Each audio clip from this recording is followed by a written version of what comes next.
Hello guys, അതാണ് കഴിഞ്ഞ ആഴ്ചയിൽ ഞാനൊരു വീഡിയോ ഇട്ടിട്ടുണ്ടായിരുന്നു. വീഡിയോ എന്തെന്ന് വെച്ചാൽ ഒരു സുഡാനി പയ്യനെ ഒരു സ്ഥലത്ത് വെച്ച് യാദർശികമായി ഞാൻ കണ്ടുമുട്ടി. അപ്പോൾ പിറ്റേ ദിവസം ഞാൻ അവന് പോയപ്പോൾ കുറച്ച് സാധനങ്ങളുമായിട്ട് പോയപ്പോൾ അവനവിടെ കണ്ടില്ല. അതിനുശേഷം ഞാൻ പറയുകയുണ്ടായി വേറെ ആർക്കെങ്കിലും കാണണമെങ്കിൽ കൊടുക്കാമെന്ന്. അത് കഴിഞ്ഞ് പിറ്റേ ദിവസം ഞാനൊരു യാത്ര പോയി. കുറച്ച് ഉള്ളിലോട്ടാണ് പോയത്.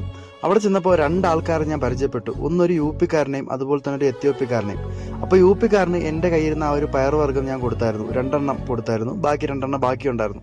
അത് കഴിഞ്ഞിട്ട് ഒരേ നിർബന്ധം, അവൻ്റെ റൂമിൽ പോകണം, ചോറ് കഴിക്കണം, ചോറ് കഴിച്ചാലേ വിടത്തുള്ളൂ എന്നൊക്കെ പറഞ്ഞ് എന്നെ നേരെ റൂമിലോട്ട് വിളിച്ചുകൊണ്ട് പോയി. റൂമിൽ ചെന്നപ്പോൾ ഒരു പയ്യൻ അവിടെ ഇരിക്കുന്നു. അപ്പം ഞാൻ യു പിക്കാരനോട് ചോദിച്ചു ഇതാരാന്ന്. അപ്പോൾ പുള്ളിക്കാരൻ എൻ്റെ അടുത്ത് പറഞ്ഞു ഇത് ആടിനെ മേയ്ക്കാൻ വേണ്ടിയിട്ടൊക്കെ കൊണ്ടുപോകുന്ന ഒരു പയ്യനാണ്. വലിയ പ്രായമൊന്നുമില്ല, ഏകദേശം 18-20 വയസ്സ് വരും ആ ഒരു പയ്യന്. അതിനുശേഷം നമ്മൾ 3 പേരും കൂടെ ആഹാരം കഴിച്ചതിന് ശേഷം നേരെ വണ്ടിയുടെ അടുത്തേക്ക് പോയി. അപ്പോൾ മുമ്പത്തെ സുഡാനിക്ക് കൊടുക്കാൻ വേണ്ടിയിട്ട് വണ്ടിക്കകത്ത് കുറച്ച് ഗോതമ്പും അതുപോലെ തന്നെ പയർവർഗ്ഗങ്ങളും കരുതിയിരുന്നു. അങ്ങനെ ആ ഒരു എത്യോപ്യക്കാരന് ഞാൻ ആ ഗോതമ്പും 2 ബാക്കിയിരുന്ന ആ പയർവർഗ്ഗവും ഞാൻ അവന് കൊടുത്തായിരുന്നു. അപ്പോൾ അവൻ്റെ മുഖത്ത് നല്ല സന്തോഷമായിരുന്നു. എന്ന് പറയുമ്പോൾ അവർ ഏറ്റവും കൂടുതൽ കഴിക്കുന്നത് ഗോതമ്പ് കുറുക്കിയൊക്കെ ഉണ്ടാക്കിയാണ് അവർ കഴിക്കുന്നത്. എന്തൊക്കെ പറഞ്ഞാലും അവരവരുടെ ജോലി സന്തോഷപൂർവ്വമാണ് ചെയ്യുന്നത്.